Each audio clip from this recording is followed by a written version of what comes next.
जनवरी 2021 की एक ठंडी शाम जब मूसलाधार बारिश ज़ोरों शोर से जारी थी। मैं अपने रूम में बैठा चाय पी रहा था। इतने में दरवाजे पर दस्तक हुई। पहल तो मैंने इतनी तवज्जो ना दी, लेकिन जब मुसलसल दस्तक होने लगी तो मेरे दिल में ख्याल आया कि दरवाजे पर जाकर देखना चाहिए कि इस मूसलाधार बारिश और जानलेवा सर्दी में कौन बार बार दस्तक दिए जा रहा है। उस दिन मेरा मुलाजिम छुट्टी पर था, इसलिए मुझे खुद ही दरवाजे पर जाना पड़ा।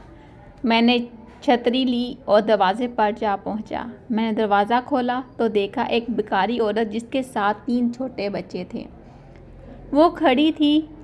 मेरे दरवाज़ा खोलते ही उस भिखारी औरत ने मुझे कहा, साहब, खुदा के लिए मुझे अपने घर में कुछ देर के लिए ठहरने दें। मेरे छोटे बच्चे हैं, बारिश और जानलेवा सर्दी की वजह से मर जाएंगे।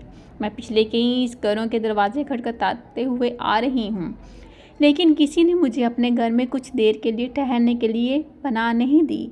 सब ने यही कहा कि तुम चोर हो, तुम्हें तुमसे खतरा है, इसलिए हम तुम्हें अपने घर में कुछ देर के लिए भी नहीं ठहरा सकते। मैंने इनको अंदर आने के लिए कहा।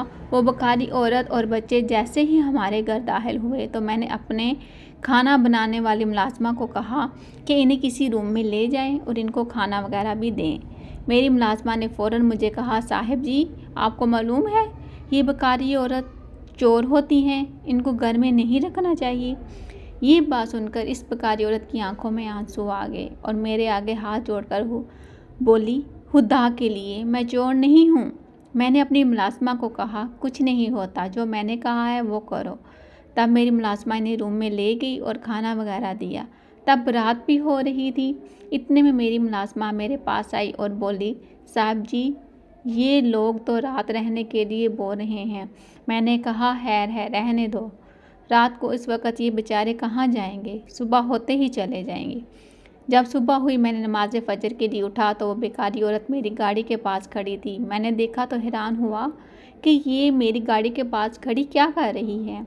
जब करीब जाकर देखा तो वो मेरी गाड़ी पर कपड़ा लगा रही थी। मुझे देखते ही वो बोली, साहब जी, आपकी गाड़ी पर बारिश की बूंदें मौजूद थीं, तो मैंने सोचा आपकी गाड़ी साफ़ कर दूं। अगर आप सरफ़ वगैरह ला दें तो मज़ीद अच्छे से साफ़ हो जाएगी।